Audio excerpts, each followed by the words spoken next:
Olá, sejam muito bem-vindos a mais um vídeo aqui do meu canal. Meu nome é Mariana Holanda, eu sou mentora de carreira e criadora de conteúdo nas redes sociais. Então, se você é interessado nesse assunto sobre morar fora, trabalhar fora, eu também tenho um quadro que chama Carreira com Fé, eu falo muito sobre Deus por lá. Já se inscreve nesse canal. Nesse vídeo de hoje eu trouxe um convidado muito especial, que é o meu pai, que vai contar como tem sido a experiência de ser um intercambista aqui na Austrália. Ele veio estudar inglês.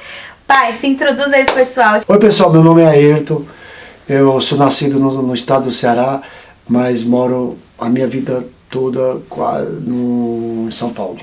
E agora tá morando aqui na Austrália. Pai, você já sabia falar inglês antes de chegar aqui na Austrália? Não. Não, nunca tinha ouvido falar em verbo to be. Hoje eu sei, verbo to be é ser, estar. Ser e estar. Conta pra gente como que foi a escolha da Austrália. Claro, você tem 2 filhos morando aqui na Austrália, né? Então eu moro aqui na Austrália, o meu irmão também mora aqui na Austrália. A primeira vez que eu vim pra Austrália, em 2019, eu morei em Melbourne. Meu pai veio me visitar, né, pai? Há uns 20 dias, eu visitei em Melbourne e retornei pro Brasil. Isso, veio como turista, e nessa minha segunda vinda aqui pra Austrália, que eu vim pra Brisbane, em Queensland, na Austrália, que fica no norte da Austrália, meu pai também veio me visitar como turista no verão do ano passado, só que foi um pouquinho diferente. Cheguei aqui como turista, depois me apaixonei pelo estado, um clima muito parecido com o do Brasil, um pouco mais quente, mas maravilhoso, o ar puro, maravilhoso, então eu falei, é aqui que eu quero ficar. É isso aí. Então, lá naquela época, né, pai, graças a Deus, era possível aplicar o visto de estudante sendo turista. Então, acho que a sua foi a última leva, né? Foi até julho. Até julho, você estando como turista, você podia aplicar o visto de estudante. Hoje não, você tem que fazer fora do país. Isso. Então ele aplicou o visto de estudante, foi aprovado, graças a Deus. Pai, conta um pouquinho para o pessoal que está assistindo, como que tem sido essa experiência, assim, como que foi na verdade? Você tinha algum medo antes de começar a estudar? E se você tinha, isso foi superado? Você passou alguma dificuldade no início? Como que foi? Não é medo, é receio, porque você nunca tem escutado inglês, não tem estudado inglês, então você fica com aquele receio, como é que vai ser e tal. Mas depois você vai vendo, as coisas vão acontecendo, vai naturalmente. Você encontra muitas pessoas maravilhosas, você acha que você vai ser o patinho feio da turma, mas não, você encontra... Depois você encontra vários feios. Depois você encontra até mais feio que você. Aí... E depois encontra brasileiros, você começa a se identificar também com as pessoas. Aí as dores que você está sentindo, as pessoas também estão sentindo também. Então aí a coisa vai acontecer naturalmente. Sim. E no início da sua escola, você tem que fazer uma provinha, né? Como o meu pai não tinha nada de inglês, ele entrou no primeiro nível, então as pessoas que estão na sua sala estão na mesma situação que você, né? Eu lembro quando no dia da provinha lá, que você faz uma provinha para ver em que nível você vai iniciar, né? Eu sei que se tivesse subido um nível antes que o biquíni, acho que era o meu, porque na hora que me deram aquele papel lá, que eu comecei a olhar assim, só olhar pra lá, pra cá, pra lá. Nada. Eu vi alguém escrevendo alguma coisinha lá, eu só fingi, não respondi nada lá, e depois... Porque não tinha como entender, né, pai? Se você não falava inglês, como que você ia entender a pergunta, né? Não tem o ar, is, não sabia nem o que significava isso aí, então... E o seu professor, o professor que você tem, ele é australiano, ele é de que país e ele ajuda bastante vocês? Você tem aprendido inglês? Nossa, maravilhoso. Meu professor, vou dar um abraço para ele aqui, professor Mike. Ele é sul-africano, acho que nessa jornada toda que ele lidar com pessoas que de várias línguas, tudo, então ele sabe um pouco de espanhol, português também ele entende, então ele tem me ajudado muito. E você tem aprendido, né, pai? Bastante. Graças a Deus. Aprendi bastante. Ele me cobra bastante. Se eu aprendi bastante, não aprendi tão bastante não, né? Gente, ele tem aprendido. Eu tenho visto. A questão do meu pai é um pouquinho a memória. É a memória. A memória é old. que eu tenho que ajudar ele em casa também, a ele ir lembrando das coisas que ele tá aprendendo. Mas também é muito intenso. Então, só pra vocês entenderem, ele estuda de segunda a sexta. É puxado. Né, pai? Das 7 8h30 horas, às... 8h30 às 1h30 da tarde, mais ou menos. É que você já se levanta às 7 horas da manhã, se apronta para estudar. Não é só o horário que você vai fazer na aula. Antes você tem que se preparar para ir para a escola, depois da escola, tal, até chegar em casa. É a média de 7 horas por dia. Aí depois tem que trabalhar à tarde também para pagar, Pra pagar os estudos. os custos. Conta pra eles com o que você tem trabalhado. Aí eu trabalho de Uber Eats e o DoorDash. São 2 aplicativos. De entrega Tem de uns comida. 7 aplicativos aqui, mas eu tenho só esses 2 aí. De entrega de comida. Então, a parte boa dos estudantes aqui na Austrália é que também conseguem trabalhar. Então, algum período, né, acho que é 20 e pouquinhas horas por semana. 24. Então, ele consegue Por trabalhar semana. à tarde também, né, pai, o que é muito bom. Comprou um carrinho, e aqui na Austrália isso também é muito bom. Ele conseguiu, quando ele chegou, comprou um carrinho por $4.000. Um Corolinha, Um 4 Corolinha. Esses dias deu problema do radiador, eu consegui rodar 4 km sem água, sem radiador, sem refrigeração nenhuma. É um Fusca. É 2008, né? 2008, um Corolinha. Maravilhoso. Só que tá um pouquinho gastando. É. Mas pelo menos tem ajudado aí. Então a parte boa aqui da Austrália é isso, né, pai? E aí conta pra eles como que é na sua sala de aula.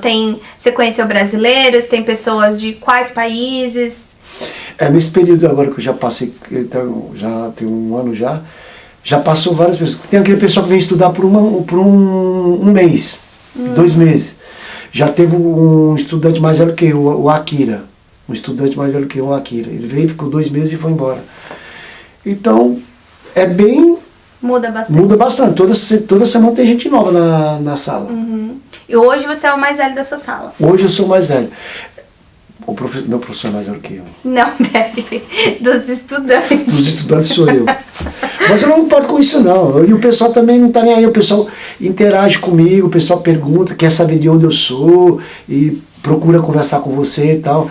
Você se sente confortável? Eu me sinto em casa, em casa. Lá tem a Maria maravilhosa lá da Chefston, me ajuda muito, tudo. Falar nisso, a gente já quer aqui, inclusive, recomendar a escola do meu pai, porque ele tem sido muito bem tratado lá. É a Chefston, aqui em Brisbane, na Austrália. É uma escola muito, muito boa mesmo. Tem pessoas que estudam lá que são diversas idades, então ele tem sido tratado muito bem. Beijo, Maria, em especial a Maria, que sempre tratou meu pai muito bem lá. Maravilhosa a Chefston. Fica na beira do rio, assim, na beira linda. do rio. Tem uma casa lá centenária, tombada, tudo, é maravilhoso.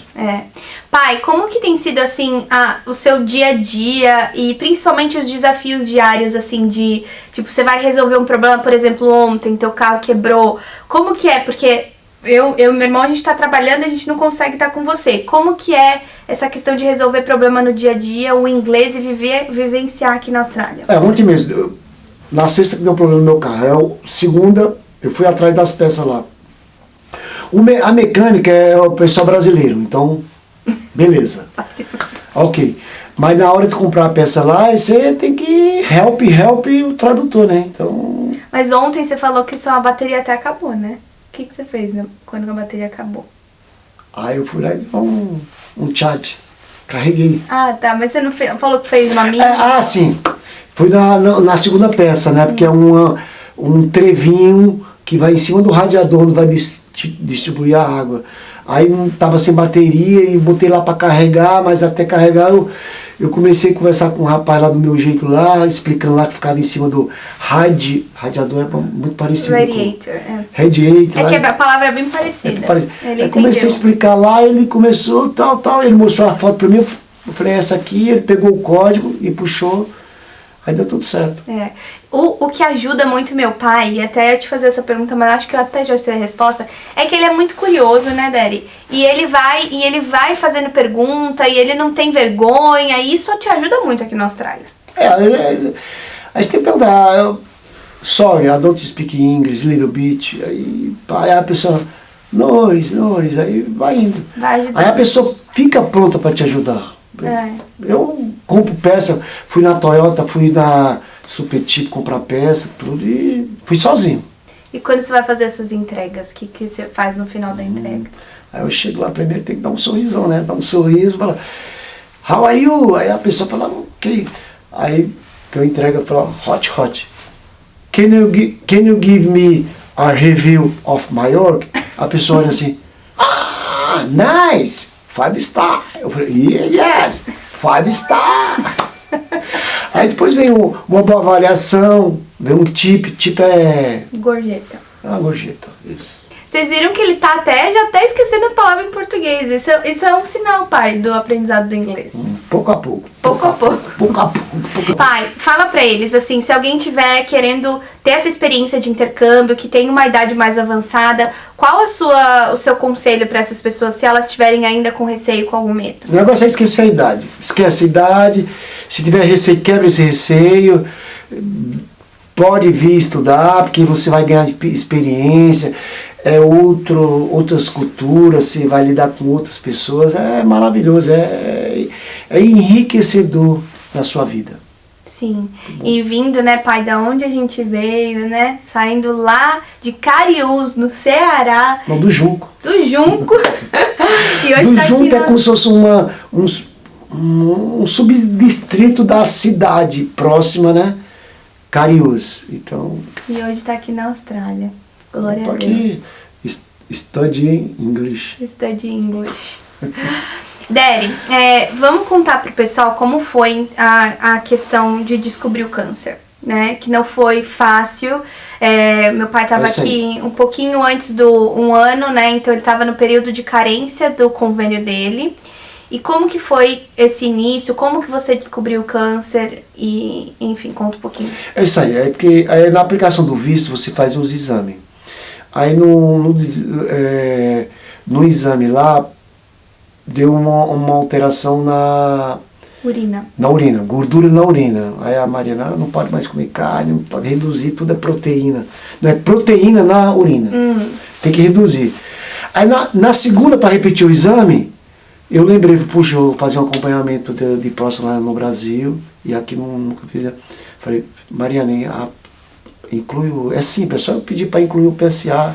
Só para eu explicar rapidinho, um dos processos da aplicação do visto de estudante, a imigração pede que você faça alguns exames, né? Então inclui um raio-x do tórax e também um exame de sangue. Deu uma alteraçãozinha pequenininha na urina dele, que não tinha nada a ver com câncer, né? Pra deixar claro. Gordura na urina. Gordura na urina. Só que porque a gente recebeu essa carta falando dessa gordura na urina, eles sugerem que você vá acompanhar com um médico. Meu pai, a gente nem tinha pensado em passar meu pai no médico, né? Então por isso que a gente chegou no clínico geral, pra ver essa questãozinha da urina.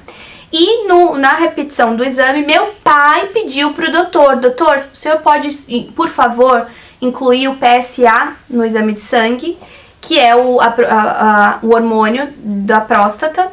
Eu lembro que quando ele pediu pra eu traduzir, porque eu sempre vou com meu pai, vou traduzindo, meu pai falou assim, filha, pede pra ele incluir a próstata, né, o negócio que avalia a próstata. Aí eu lembro que eu não sabia nem falar próstata em inglês, eu tive que pesquisar no tradutor, e aí era prostate, daí eu falei, doutor, ele quer que avalie a próstata, a doutora até falou assim, mas por quê, né, porque eu vejo que uma diferença da Austrália e do Brasil, os doutores aqui, a medicina, ela não é muito preventiva. Então, ele mesmo não entendeu por que meu pai queria essa parte, né, no exame de sangue. Então, ele pediu o PSA. No resultado, como que foi? Ele nos ligou, né, pai? Ligou e falou, nossa, você precisa vir urgente aqui, tal, que a gente precisa conversar. 39 o PSA deu. Eu achei estranho, que eu sempre ouvi falar PSA absurdamente alto, era 35. 35 você já ia ter que fazer acompanhamento com o urologista. Não, 3,5, né? Acima de 3,5. Isso. Então, mas o máximo é 5, né? Quando você ouviu falar em 5, já tem que procurar já. Exato, o normal é menos de 1, só pra vocês entenderem esse PSA. Então, olha só, gente, é um mito que a gente já quebra aí, né? Porque as pessoas acham que pra descobrir câncer de próstata tem que fazer exame de toque. O meu pai descobriu através do exame de sangue. Ele não tinha nenhum sintoma, né, pai? O médico, quando ele recebeu o número 39, ele ficou assim, ele perguntou pro meu pai, mas você não tem sangue na urina, não tem sangue nas fezes, você não tem dor abdominal? E não tinha nenhum sintoma. Nada de sintoma. Nada. Não, o PSA, Mariana, acho que no caso, o pessoal de homem é 4, 5, até 7. Assim, a gente tem que fazer tratamento. E se o exame inicial é de sangue. Aí quando dá alterado, aí que você vai fazer acompanhamento com o urologista, aí que faz toque, tudo isso aí, que é o medo de todo homem. Que tem muito homem que tem medo de fazer o exame de toque, né? Então, a gente foi então encaminhado para um especialista. Aqui na Austrália é assim, você só pode ver um especialista, urologista, cardiologista, quando tem uma carta do seu clínico geral indicando que você veja esse profissional. Então, eu achei um urologista, né, Déria? A gente chegou lá e aí foi uma série de exames, né, pai? É isso. Aí depois ele repetiu o exame, aí confirmou 39. Aí fomos fazer a ressonância magnética. Nós da ressonância foi fazer o biópsia. Não, foi a ressonância primeiro. Então fizemos a ressonância. Aí se confirmou, aí fazer a biópsia para ver se era benigno ou maligno. Isso. Aí daí... E depois da biópsia, teve um outro exame? Foi o PET scan. PET scan. PET scan. Que é um exame. Então assim, gente, foi um período muito difícil, porque você receber a notícia de que pode ser um câncer, né, desde o exame de sangue. Daí depois aguardar cada etapa, né, e sair os resultados dos exames foi muito, muito, muito difícil, porque o doutor, ele não chega pra você e fala assim, olha, é câncer. Não, ele vai falando, olha, vamos ver, tem que confirmar, tal. Quando chegou a biópsia, ele realmente confirmou, ele falou, não é câncer, tá em um dos últimos estágios, dos estágios 10 lá do nível Gleason, 9. Tava 9. Então era um câncer que já tinha tomado toda a próstata do meu pai, já tinha ido para as vesículas, ou seja, já tinha ultrapassado a próstata. Então ele falou assim, Mariana, é algo muito grave, é um câncer muito agressivo, a gente não entende inclusive como seu pai não teve nenhum sintoma, nenhuma dor, nem nada. Pelo contrário, gente, meu pai é muito ativo, joga bola, é o que mais tem energia, a gente vai pra praia, a gente volta, os amigos, os trintão, tá tudo cansado, meu pai tá com energia. Então assim, foi um baque muito grande pra gente, né? Então depois desse PET scan, que é o último exame, ele falou assim, não deu metástase, graças a Deus. Graças a Deus, que já foi uma vitória, já. O que é a metástase? É quando vai para outros órgãos. Então o doutor, ele precisava desse último exame para verificar qual que seria o tratamento. Porque ele falou assim, olha, se for metástase, você vai ter que fazer quimioterapia direto. E depende da metástase. Se tiver metástase nos ossos. Nos ossos. Geralmente quando tem essas metástases, aí o tratamento às vezes é até paliativo. É paliativo. E pelo nível que tava, o doutor, ele inclusive falou que poderia estar nos ossos pra gente. Então assim, é Deus cuidando do meu pai para que não tivesse metástase, e não teve. Então, o tratamento do meu pai, ele consiste em 3 etapas, gente. A primeira etapa foi uma cirurgia de retirada dessa próstata, então, justamente pelo motivo de não ter dado metástase, a cirurgia era uma opção, graças a Deus. O médico deixou a gente bem à vontade. Ou você fazia a radioterapia ou a cirurgia. Ele falou, mas inicialmente, né? Se iniciar com radioterapia, se não der certo, não pode fazer cirurgia. Não tem condições. Que ela murcha. A próstata, quando você vai fazer a radiação, ela vai murchar. Aí a gente conversou com os médicos do Brasil, a Cássia nos ajudou muito, aquela nos ajudou muito. Conversamos com os médicos, aí tomamos essa decisão, que eu acho que foi a mais certeira, fazer a cirurgia e o complemento com a radioterapia. Isso. Aí depois e a hormonioterapia também. A hormonioterapia, que são 6. A cada 3 meses tem tomar uma injeção de hormonioterapia, que já vão tomar a terceira já, agora 10 de junho. Então, três fases, né? A cirurgia de retirada da próstata, a hormonioterapia com injeções a cada 3 meses e a terceira etapa é a radioterapia. Vão ser 33 sessões, que vai começar no mês que vem, de segunda a sexta, né? É bom deixar um detalhe, depois da cirurgia, repetimos o exame do PSA, caiu bruscamente para 0,06. Glória a Deus. Depois de um mês, pediu outro exame. Aí caiu para 0,3. No terceiro, 0,02. Mas a doutora chegou e falou, mesmo que tiver zerado, nós precisamos fazer esse complemento da radioterapia. Das 33 sessões para zerar tudo. Porque foi encontrado células de câncer, né, em alguns linfonodos do meu pai. Então, a radioterapia ela é necessária mesmo. Pra contar pra vocês um pouquinho dos valores, gente, e aqui inclusive já deixo o nosso muito agradecimento, assim, abaixo de Deus. Só foi possível meu pai fazer esse tratamento aqui na Austrália pela ajuda das pessoas. Lá no meu Instagram eu deixei todo o histórico de como foi descobrir, os valores de tudo, né? Então só a cirurgia do meu pai foi 22 mil dólares. E assim, quando a gente descobriu o câncer, meu pai não estava coberto pelo convênio médico, porque ele estava no período de carência.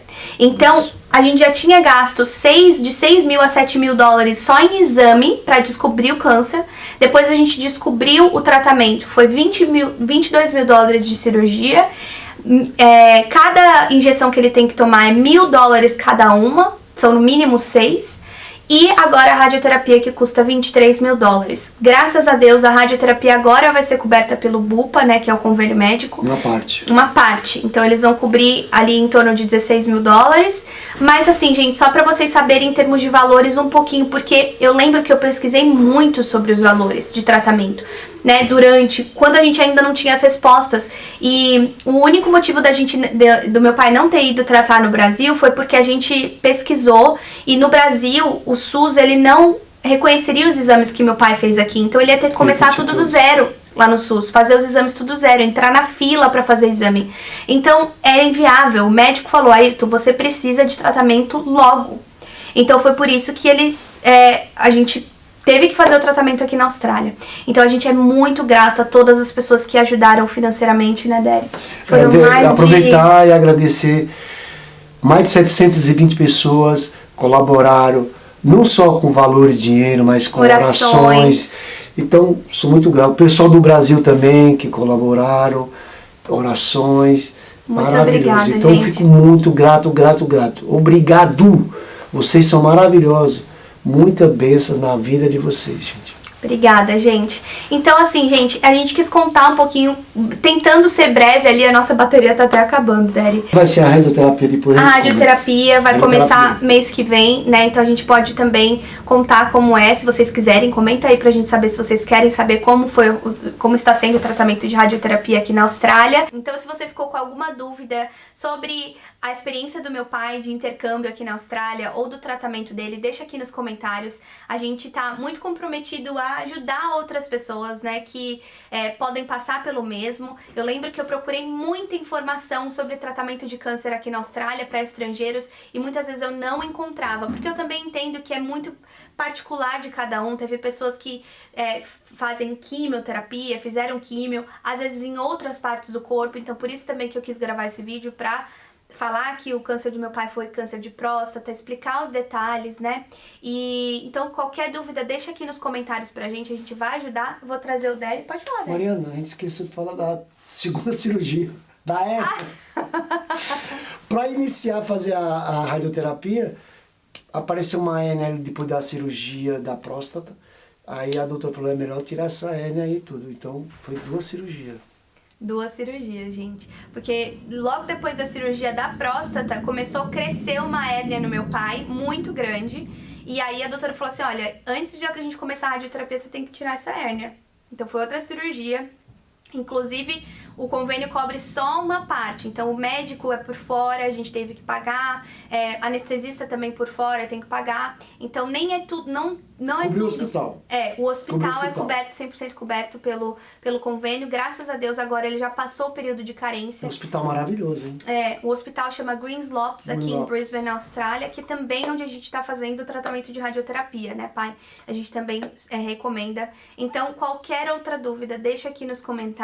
A gente tá super de coração aberto para poder ajudar vocês. E se você é interessado no assunto de morar fora, trabalhar fora, também me segue lá no Instagram e no TikTok, que eu tenho mais conteúdo sobre esse assunto, tá bom? Quer deixar uma mensagem final? Pessoal, obrigado e que Deus proteja todos vocês, tá? Amém. Em nome de Jesus. Obrigado! Tchau.